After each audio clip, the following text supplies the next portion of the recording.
Bonjour à tous.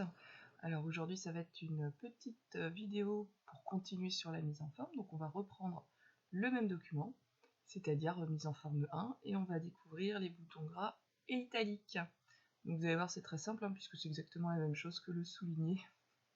Donc pour retrouver notre document, on va retourner dans l'explorateur de fichiers avec le petit dossier jaune en bas. On clique une fois, voilà.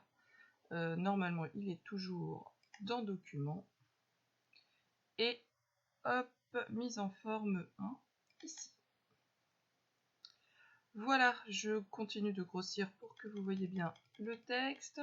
Donc je rappelle, on a vu comment souligner, comment mettre en couleur. Et bien là nous allons voir deux autres boutons.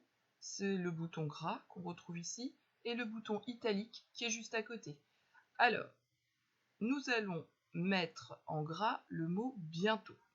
Le mot bientôt, donc on se met à la fin du mot, ici, on appuie, on laisse appuyer, on va au début du mot et on relâche. Et pour le mettre en gras, on appuie une seule fois sur la lettre G, et voilà. Le gras, ça grossit les lettres, c'est-à-dire que ça épaissit en fait. Ça ne les agrandit pas, ça les épaissit. Donc on voit que le mot est mis en avant en fait. Nous allons faire la même chose pour le mot bouexière. Même s'il est souligné, c'est pas grave, on peut mettre deux caractères en même temps. Donc là, je vais me mettre à la fin de la bouexière, j'appuie, je laisse appuyer, je sélectionne le mot, je relâche le bouton gauche de la souris, et je vais appuyer une fois sur gras. Et là, vous voyez maintenant, le mot est en gras, je clique ailleurs pour désélectionner. De la même façon, on va pouvoir mettre des mots en italique. Donc par exemple, le mot poursuivre, je me mets à la fin, je laisse appuyer le bouton gauche, je vais au début du mot, je relâche le bouton gauche et je vais appuyer une fois sur le i. Et vous voyez que les lettres se penchent légèrement, c'est ce qu'on appelle mettre en italique. Voilà. Donc je vais le faire aussi pour le mot informatique juste au-dessus, je me place à la fin du mot, j'appuie, je laisse appuyer le bouton gauche, je vais au début du mot, je relâche, et je vais appuyer sur le i. Et vous voyez, il s'est mis en italique. On peut tout à fait cumuler tous ces effets de mise en forme, c'est-à-dire, si par exemple, je voulais mettre en gras et en souligné, par exemple, je vais mettre « Je peux continuer » en gras et en souligné. Je vais sélectionner les mots, « Je peux continuer » et je vais appuyer directement sur gras et sur souligné.